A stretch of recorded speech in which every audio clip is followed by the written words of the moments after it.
지난주에 우리는 성령님이 인격의 특성을 나누어 보았습니다. 다시 간략하게 말씀드리면 성령께서는 지식과 감정과 의지가 있으시다는 거예요. 또 이해와 느낌과 의지를 가지신 실제가 있으시기 때문에 그분은 인격적이다 라고 이야기할 수 있다는 겁니다. 인격이라는 것은 눈에 보이는 어떤 실제가 있는 것이 를 인격이라고 얘기하지 않냐고, 스스로 이런 감정들, 이런 것들이 있어야지만 인격이라고 이야기할 수 있는데 성령님은 그렇다는 겁니다. 이 모든 것이 성경에 기록되어져 있는데 성령께서는 지식이 있고 뜻이 있으며 생각과 또 사랑하시며 지혜와 선함이 있으시며 마지막에 근심한다고 지난주에 우리가 같이 나누었습니다.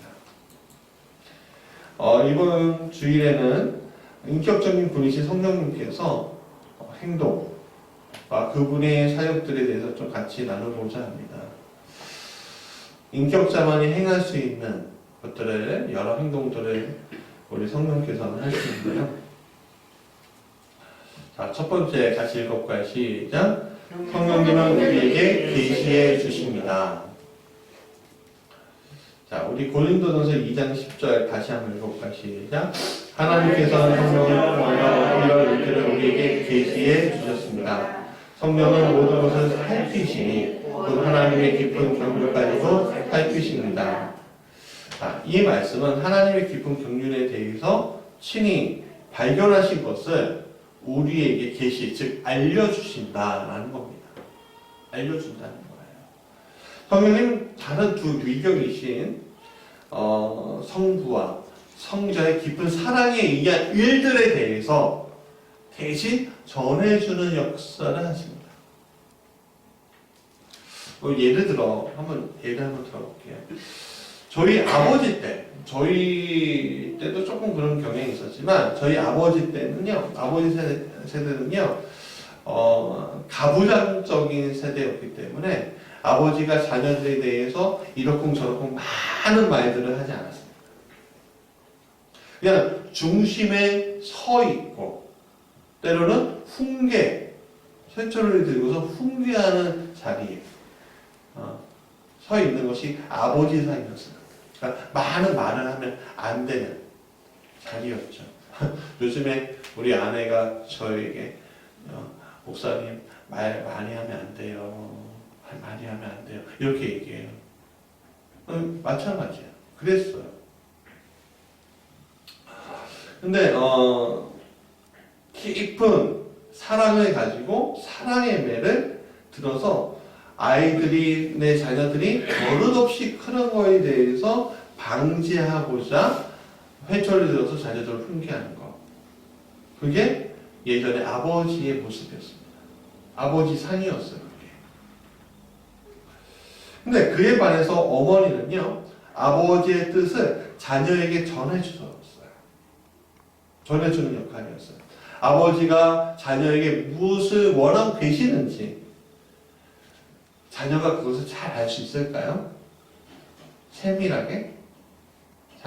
단순히 이렇게 생각할 거예요. 공부 열심히 하라고 하나 보다. 만화 영화 보지 말라고 하나 보다. 까부지 말라고 하나 보다. 뭐 이런 식의 내용은 알지? 아버지가 가지고 있는 깊은 생각, 이 아이에 대해서 깊은 생각에 대해서 알 수 있을까요? 자녀가? 알지 못한단 말이에요. 예를 들어서 요셉이 꿈을 꾸잖아요. 꿈을 꾸고 얘기하는데 그 꿈의 내용에 대해서 자기가 의기양양하게 형들에게 얘기하고 가족들에게 얘기해요. 형님들, 해와 달과 별들이 저에게 절을 하대요. 곡식단들이 저에게 절을 하대요. 그렇게 얘기하는 거예요. 아버지는 어떻게 했습니까? 맨 처음에 요셉에 대해서 야곱은 어떻게 했습니까? 너 뭔 소리 하는 거냐? 하고서 혼냈다는 거예요. 그렇지만 성경의 구절을 보면요. 뭐라고 하냐면은 이렇게 해요. 가슴에 새겼다. 가슴에 깊이 새겼다 그래요. 그러니까 저 자녀를 혼내긴 하지만 저 자녀가 어떻게 커갈지에 대해서 가슴에 새기는 게 아버지의 역할이에요. 그래서 그 아버지가 그 아이가 잘못되거나 또 문제가 일어나지 않도록 미리 훈계하고 하지만 그러나 자주 하면 효과가 없기 때문에 어떻게 해요? 가끔 가다가 한 번씩 해주죠. 그것을 자녀는 잘 모르고 아유 또 아버지 저러신다. 또 혼낸다고 막 그래요. 사실.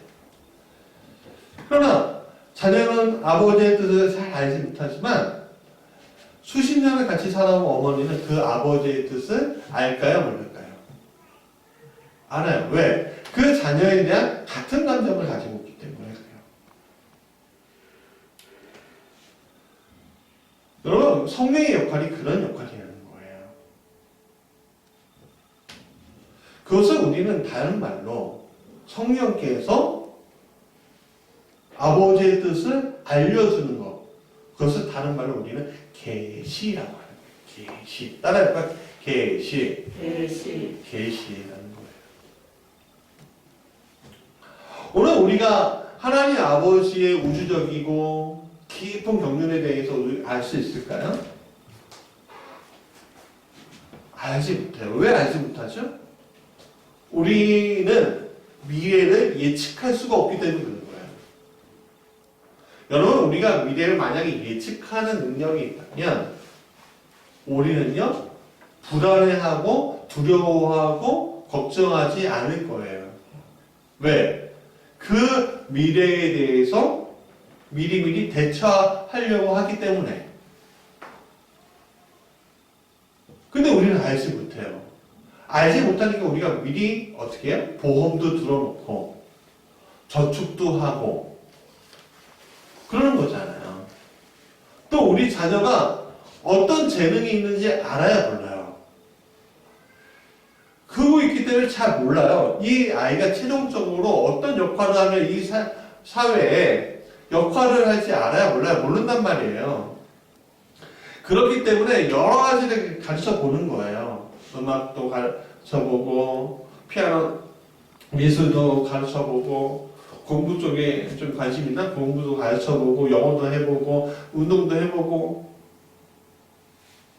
그 나중에 한 30대, 40대 자기 역할 딱 할 때, 이 모든 것이 쓸데없는 돈 낭비였구나. 저것만 가르치면 될 걸.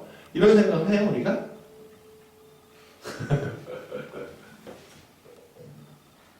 제 큰아이에게 저는 제가 음악적인 것들이 부족하기 때문에 그 음악적인 것들을 좀 채워주고 싶었어요. 그래서 제가 제 큰아이에게 피아노를 몇 년 동안 피아노를 열심히 가르쳤어요. 오케스트라 할 때는요, 첼로도 가르쳤어요. 그리고 기타도 가르쳤어요. 난 그걸 통해서 이 아이가 음악, 내가 예전에 좀 로망을 가지고 있고, 이 아이가 살아오면서 이게 좀 필요할 것 같다는 생각을 해서 가르쳤는데, 지금 아무것도 안 해요. 제가 이럴 줄 알고 가르쳤겠습니까? 아니지 않죠. 우리는 미래를 알 수가 없어요. 미래를 알 수가 없어요. 그렇기 때문에 우리는 불안해하고 답답해하고 어떻게 하면 이 문제, 다가올 문제에 대해서 우리가 이길 수 있을까? 라고 우리는 고민해요. 근데 그거에 대해서 누가 알려주신다고요? 맞아요. 성령께서 알려주신다. 성령께서 알려주신다. 하나님의 깊은 경륜은 우리를 어디까지 인도하셔요? 구원의 문까지 인도하시고 그 구원의 문을 통과하면 어디로 우리가 향해 가는 거예요? 아버지의 나라, 천국, 하나님 나라에 가 있는 거예요. 그렇죠? 그런데 그 아버지의 나라를 가기까지 우리가 우리의 삶이 세상적으로 볼 때, 인간적으로 볼 때 고단할까요? 편할까요? 편할 수 있을까요? 고단할까요?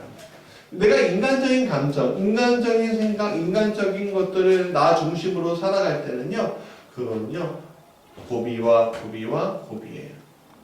굽이 치는 물과 같아요.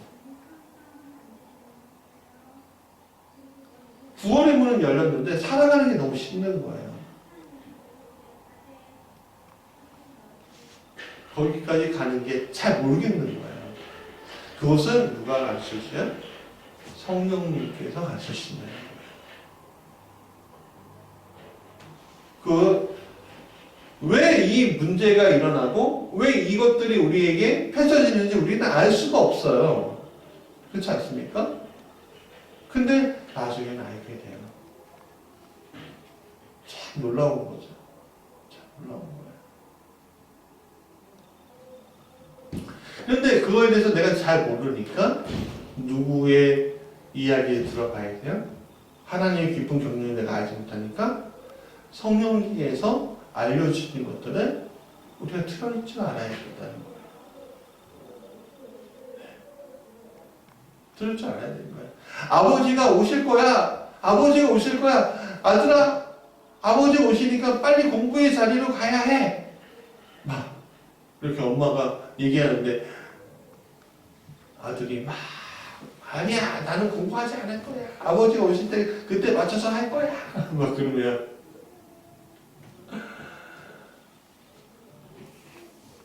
그때가 왔을 때 아들이 공부의 자리에 있을까요? 아니요. 공부하지 않겠죠. 그러니까 미리 알려주시는 그 성령님의 모습들, 그 모습들을 우리가 봐야 된다. 그래서 성령님께서 계시해 주시기 때문에 인격적이라는 거예요. 자, 두 번째. 같이 읽어볼까요? 시작. 성령은 친히 우리를 위해 간구를 하십니다. 같이 읽어볼까요? 시작. 로마서 8장 26절 세 번째입니다. 시작. 이와 같이 성령께서도 우리의 약함을 도와주십니다. 우리는 어떻게 기도해야 할지도 알지 못하지만 성령께서 친히 이루 말할 수 없는 한심으로 우리를 대신하여 간구하여 주십니다. 그러니까 성령께서 친히 우리를 위하여 대신하여 간구한다는 것은 행동해 주신다는 거예요. 행동. 여러분, 우리는 흔히요, 기도하는 것이 행동하지 않는 것으로 착각할 때 되게 많아요. 아, 때로는 이럴 때가 있었어요. 요 근래에도 마찬가지인데, 어떤 사람이 얘기하잖아요. 도와달라고 얘기하는데, 보통은 거절할 때 이렇게 얘기해요. 기도할게. 실제로 하나도 안 해요. 사실은 도와주지 않겠다는 뜻이구나 라고 우리는 얘기도 하고요, 또 그렇게 생각해요. 그게 예인 줄 알아요. 저는 이게 참 이해가 안 됐어요. 이 말이. 몇 번 경험해 보니까 그렇구나 하고 이제 그 상황을 묻는데, 목회 초기에는요, 저는 어떤 분이 기도하겠습니다 말을 할 때 진짜 믿었어요. 긍정적인 답변을 기다렸어요. 왜냐하면 성령께서는 행동하실 때 그냥 가만히 있지 않으시거든요. 하나님이 일을 할 때. 문번트가 있어요. 그래서 기도하는 자에게 그 마음을 주셔요. 보이게 하신단 말이에요. 근데 긍정적인 답변을 생각하면서 기다리고 있는데 응답하지 않을 때 굉장히 의아하게 생각이 됐다는 거예요. 저는. 나중에 우리가 기도해 보겠습니다 라고 얘기하는 것이 우리 그리스도인들 안에서는 거절의 의미구나 라는 걸 알게 돼서 굉장히 실망했는데, 사실 기도하겠습니다, 간구하겠습니다 라는 것은 거절의 의미가 절대 아니에요. 오히려 더 적극적으로 대변해 주겠다 라는 의미라는 거예요. 자, 보세요. 로마서 8장 26절에 뭐라고 합니까? 성령께서는 이미 우리의 약함을 알고 도와주신다고 했어요. 누구의 약함을 알고? 우리의 약함을 알고 도와주신다고 했어요. 그리고 친히 말할 수 없는 탄식으로 우리를 대신해서 누구에게 간구하시는 거예요? 그렇죠. 아버지에게 간구해 주시는 거예요. 아버지에게만 간구하셔요? 아니요. 성자에게도 간구하시는 거죠. 이게 무슨 말인가? 변호사가 돼서 변호해 주신다, 이런 뜻이에요. 어떻게 뭐예요? 무브먼트가 있는 거잖아요. 행동하신다는 거잖아요. 그러니까 오늘 조금 약간 나와서 우리가 성도들끼리 우리가 어떤 문제 앞에 있을 때 절대로 제가 생각할 때 어렵습니다라고 얘기해야지, 기도해 보겠습니다 하고서 거절하는 거는요, 성령님을 무시하는 거예요. 기도에 대해서 너무 잘못된 생각을 하고 있는 거예요. 그러니까 오늘 우리가 이 어떤 문제를 가지고 왔을 때 기도하겠습니다 라고 이야기하면요, 우리가 이렇게 바꿨으면 좋겠어요. 적극적으로 도와줄 준비가 되어 있습니다. 성령의 인도하심이 있었으면 좋겠습니다 라고 바꿨으면 좋겠어요. 거절하는 의미로 얘기하는 것이 아니라, 거절하면은 그냥 거기에서 죄송합니다, 제가 특별한 사연이 있어서 지금 이 문제를 하지 못합니다. 정확하게 얘기해 주는 게 오히려 그 문제를 해결할 방법을 찾는 거죠. 만약에 기도하겠습니다 라고 할 때 진짜 기도하셔야 돼요. 자, 때로는 이렇게 설명할 수가 있어요. 사랑하는 자녀가, 아니면 배우자가 교통사고를 일으켰어요. 근데 음주운전 이런 식으로 해서 좀 잘못되게 됐어요. 그래서 구치소에 들어가서 재판을 받습니다. 재판을 받을 때 조금이라도 형량을 줄이고 싶을 때 어떻게 해야 되냐면요, 변호사에게 찾아가요.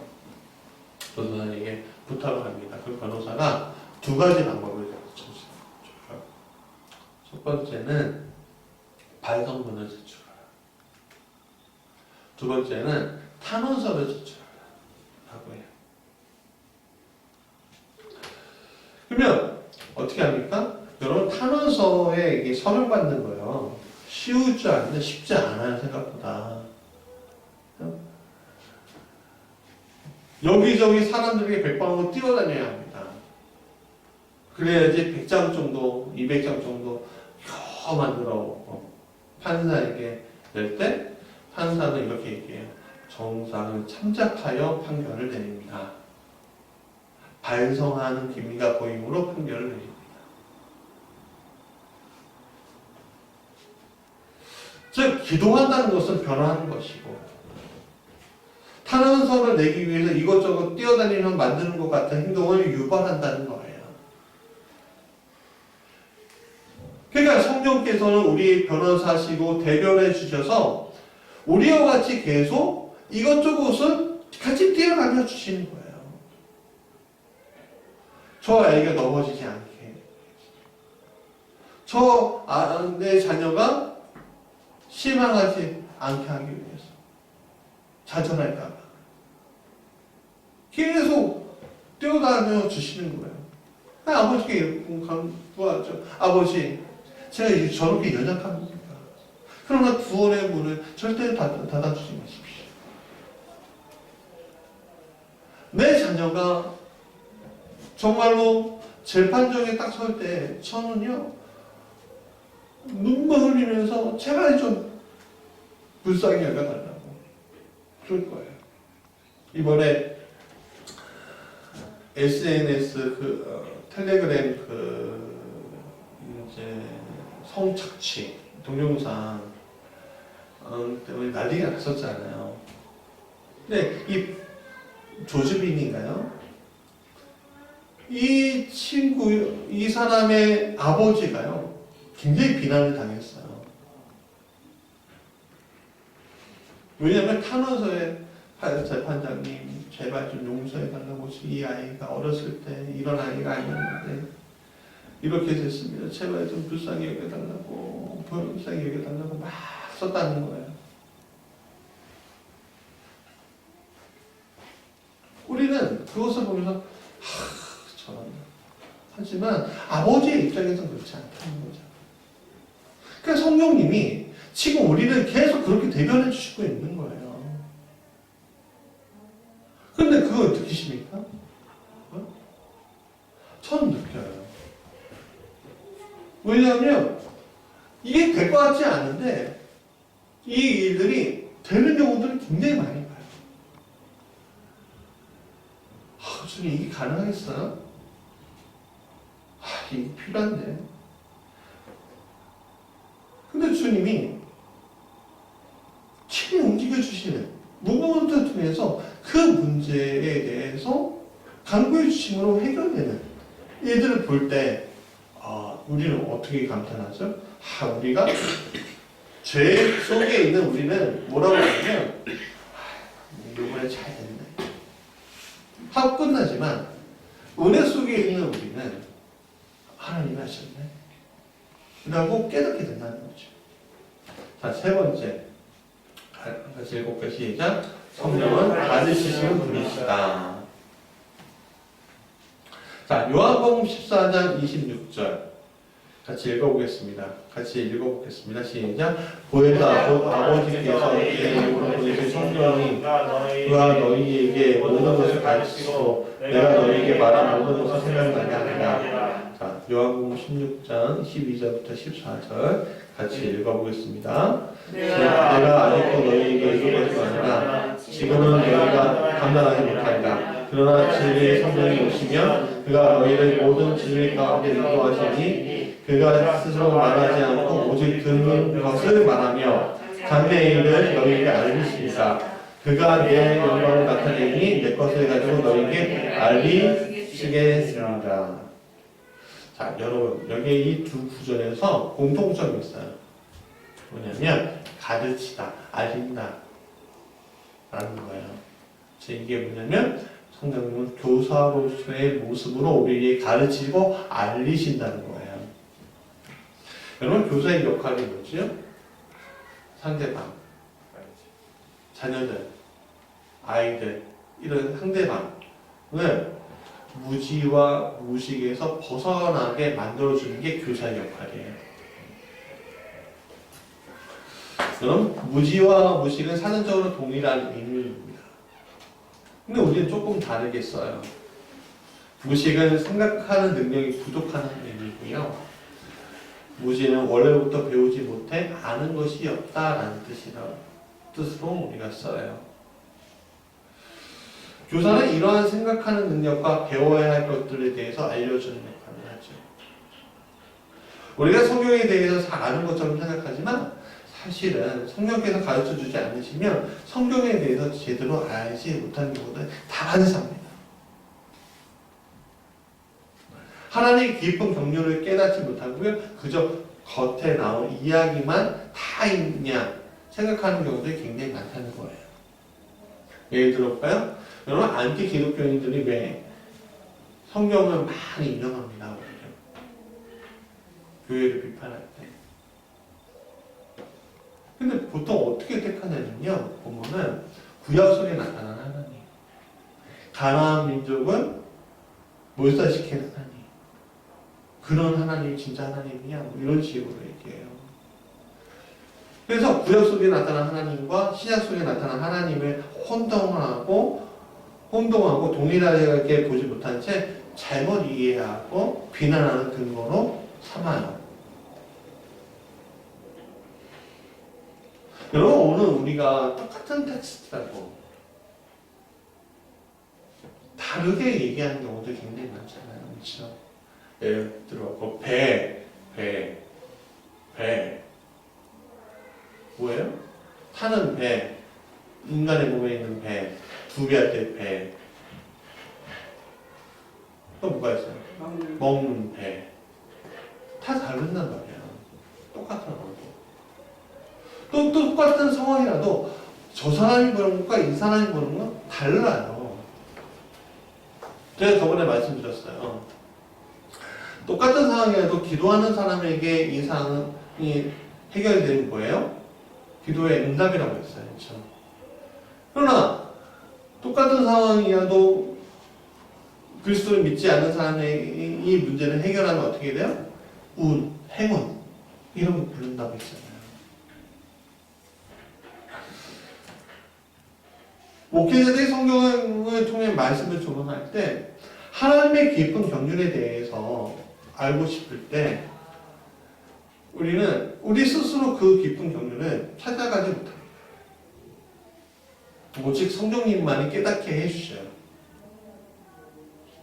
똑같은 본문이라고 했고 똑같은 설교가 나오는 것이 아닙니다. 성령님이 인도하실 때는 똑같은 본문이라고 해도 연결이 다른 성경의 본문을 통해서 은혜를 받게 하고 깨닫게 하신다는 거예요. 굉장히 생각지도 못한 예화를 통해서 은혜를 받게 하시는데 내 머릿속에서 그 은혜가 나와요? 아니에요. 성령께서 내 안에서 역사해 줘야지만 은혜가 나오는 거예요. 오늘 우리의 문제 해결도 마찬가지예요. 우리는 상황이나 유혹에 빠져서 하나님이 나를 향하신 깊은 경륜을 깨우치지 못하고 잘못된 방법으로 자신의 위기를 넘어가려는 시도들을 많이 우리가 하고 있습니다. 그러나 우리가 이러한 상황이라는 유혹에서 벗어나 하나님께 부르짖을 때 시편 3편에서 다윗이 고백한 대로 내가 나의 목소리로 여호와께 부르짖으니 그의 성산에서 응답하신도다. 즉 성령께서는 그 위기를 벗어날 수 있도록 응답해 주신다는 겁니다.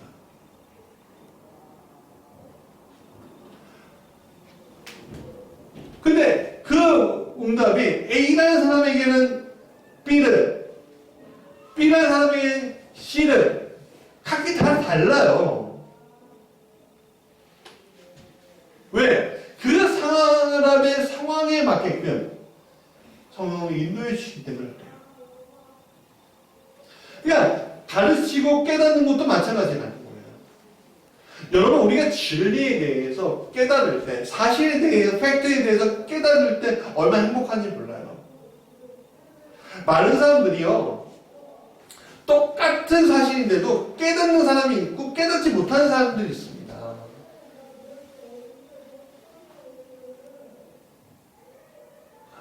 깨닫지 못하는 사람들에 대해서 무지몽매하다고 하잖아요. 근데 깨닫는 사람들은 그걸 보고 뭐라고 해요? 답답하다.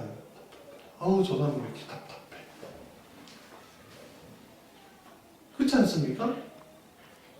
그러니까 오늘 우리가 깨닫는 자리에 서고 싶을 때 누가 그 깨닫는 자리에 서게끔 해주셔요? 교사이신 성령께서 그것을 깨닫게 해주신다는 거예요.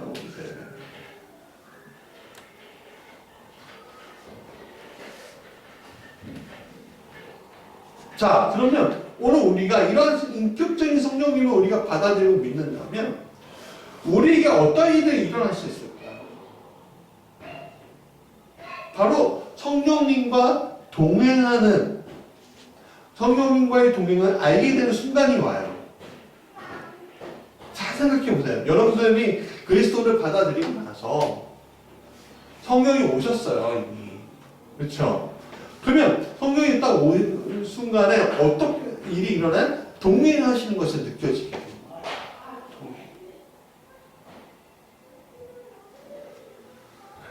이 성령님과의 동행에 대해서는 좀 나중에 더 자세히 이야기할 텐데, 근데 가장 중요한 것은 우리가 가지고 있는 이 원초적인 두려움이라는 모든 것에서 이 동행은요 벗어날 수 있게끔 만들어줘요. 여러분, 두려움은요, 굉장히 다양한 형태로 옵니다. 그러나 중요한 것은 이 두려움이 아직 온 것이 이 때문에 두려운 것이 아니에요. 아직 오지 않았기 때문에 두려운 겁니다.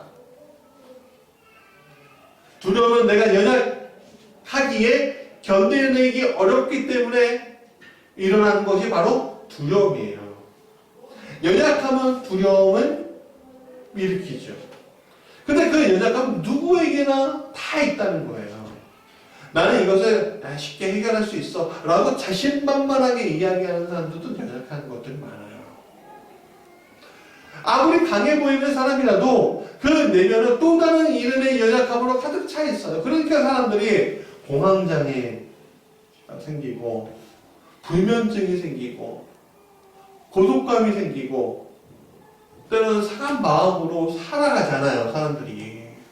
왜 그래요? 두려움이, 나의 연약함이 두려움을 유발하고 그 두려움에 매여 사는 거예요. 그걸 다른 말로 뭐예요? 죄라고 얘기하는 거예요. 죄들이라고 얘기해요. 그런데 놀라운 것은 이러한 연약함으로 나에게 다가오는 이 모든 괴로움들이 인격을 가지고 있는 성령의 동행으로 인해서 사라질 수 있다는 거예요. 왜? 하나님은 어떤 분이에요? 요 앞에서 이렇게 움직이시는 분이에요? 아니죠. 우주적인 무브먼트가 있으신 분이에요. 그리고 아주 세미한 무브먼트까지 관여해 주시는 게 바로 성령님이라는 거예요.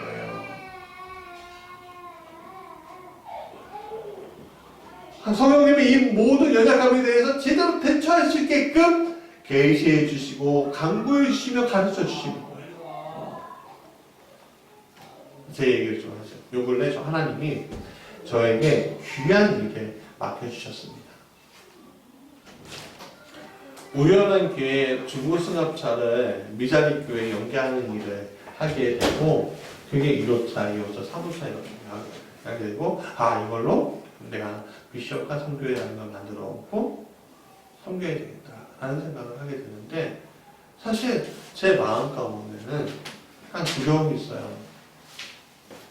제 마음의 중심은 언제나 다른 곳에 있는 게 아니라 우리 무지개 교회가 어떻게 하면 바로 설 것인가, 어떻게 하면 우리 교회가 하나님의 뜻에 인도함을 받을 것인가, 어떻게 하면 우리 교회가 자립할 것인가, 이런 쪽으로 제 마음이 가 있는데 하나님 다른 마음, 이 마음을 주시는 거예요. 하나님 주님 좋습니다. 순종하겠습니다. 순종했더니 놀라운 거는 기독교 각종 미디어에서 그 취재를 들어오는 거예요. 저는 깜짝 놀랐어요. 제가 이게 이렇게 좋은 아이디어였어? 그래서 뭐 자랑하려고 하는 게 아니에요. 당당 뉴스, CGN TV 뉴스, 국민일보 미션 라이프타임, 그리고 TTS. 그 얼마 전에는요, 화요일이었던 거예요. 화요일 날에는 굿뉴스 TV에서 혹시 4호차가 마련이 되면 연락 주세요. 연락이 왔어요. 근데 더 부담이 되는 거예요, 사실. 왜냐하면 이 사역을 하려면요, 큰 교회 목사님들만 가고 어떻게 아는 지인들 다 끌어모아고요. 사람을 만나야 되거든요. 그 사람을 만나려면 하루 날아가잖아요. 난 교회 다니기 너무 바쁘고 급박한데. 그러니까 하나님께 이렇게 드렸어요. 하나님, 저는 사실 이거 아무것도 못해요. 할 수 없어요. 하나님 주신 거에서 순종했는데 이렇게까지 커질 줄 몰랐는데 여기저기서 연락이 와요. 달라고. 구해달라고. 근데 준다는 연락 한 건도 안 왔어요. 주님, 지금 이런 상황에서 제가 어떻게 하라고 하시는 거예요? 주님. 답답하더라고요. 그냥 결론을 하나 했어요. 주님께 맡깁니다. 주님, 기도하면서 주님, 제 상황을 아시고, 저는 연약함도 아시고, 하나 주님께서 동행하심으로 이 일들이 진행되고 있는데, 주님, 제가 사람들을 만나고 사람들하고 저기 하고 하는 조직을 세우고 하는 그런 일에 이 시간을 제가 스스로 하는데 전 연약하기 때문에 아무것도 못합니다. 주님이 해야 돼요. 근데 놀라운 일이 나왔어요. 감리교 본부 성교국 국내 성교국 총무님이 저한테 연락이 온 거예요. 그러면 뭐라고 했느냐? 뭐 도와줄 거냐? 혹시 조직은 세웠냐? 연락 달라. 제가 어떻게 했겠습니까? 바로 연락했죠. 다음 주 화요일에 만나자. 그걸 어떻게 행하실지도 모르겠어요. 그 이후로. 그러나 저는 믿어요. 지금 성령이 지금 이 일들을 동행해 주시고 계시는구나.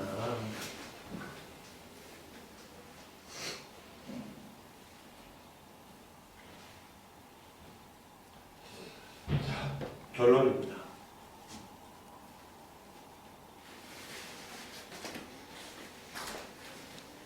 우리는 성령님에 대해서 잘 배워야 합니다. 성령님은요, 우리가 부리는 어떤 도구, 우주의 에너지 같은 것이 아닙니다. 성령님은 성부와 성자와 동일한 인격이시고 같이 동역하시는 분이시지만 또 한 분이시긴 하나님이십니다. 특히 오늘 삼위일체 주일입니다. 그분들은 각자의 영역들이 있습니다. 그러나 같이 동역하십니다. 오늘 우리도 마찬가지입니다. 그래서 우리는 성경에 대해서 잘 모르세요. 그래서 우리가 지금 배우고 있는 거예요. 성령께서 지식이 있으시고 뜻이 있으시고 생각과 사랑하시면 지혜와 선함이 있으시고 마지막으로 근심하시기가 또 성령님은 연약한 우리를 위해서 계시해 주시고 강구해 주시고 친히 가르쳐 주시고 이런 성령님은 우리는 보혜사, 돕는 분, 변호사, 헬퍼라고 부릅니다. 그분은 살아계신 하나님이십니다. 그래서 그분은 우리의 사랑을 받으셔야 하고 경배를 받으셔야 하고 예배를 받으셔야 하고 찬양을 받으실 마땅하신 분이십니다. 근데 이러한 분이 오늘 우리와 동행해 주고 계신다는 거예요. 우리의 연약함을 채우시고 두려움에서 벗어나게 해주신다는 거예요. 나는 절대로 할 수 없는 이 문제에 대해서 주님이 해결해 주십니다. 알려주십니다. 대처할 수 있게끔 해주십니다. 그런데 오늘 우리가 그 문제를 해결하기 위해서 우리가 어디로 가야 돼요? 성산으로 가야 한다.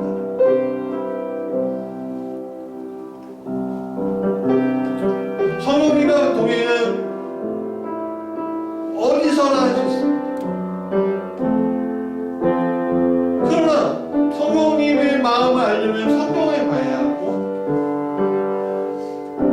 성령님을 경배하려면 예배를 해야 합니다. 오늘 우리는 그 예배의 신도로 서 있습니다. 하나님 기뻐하게 해주십니다. 그리고서 우리의 삶 모든 것 가운데 임해야 합니다. 그렇지 않으면 우리는 동행하는 것을 잃어버릴 때가 많습니다. 왜? 우리는 연약하기 때문에. 나는 여러분, 오늘 우리가 이 연약함에서 벗어나서 두려움에서 벗어나서 성령님과 동행하는 자리에 서길 원합니다. 자, 우리 찬양합시다. 살아계신 성령.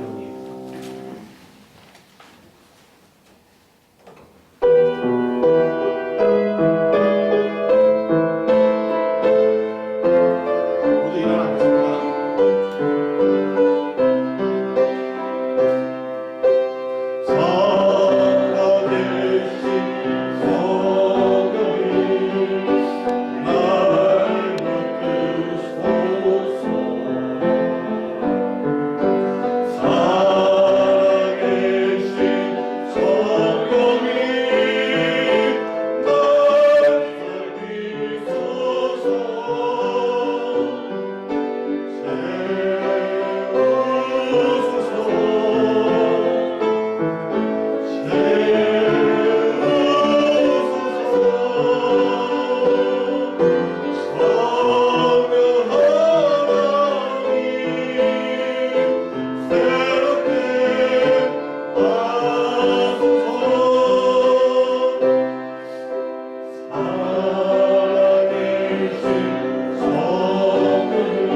보혜사 성령님의 강한 합동 역사 교통하심이 우리는 하나님의 깊은 경륜까지 인도해 주시는 성령님을 통해서 그 성령님의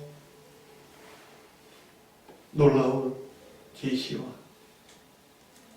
강구와 가르침에 순종하는 우리 무지개 성도가 되길 간절히 간절히 간구하고 축원하옵나이다. 아멘.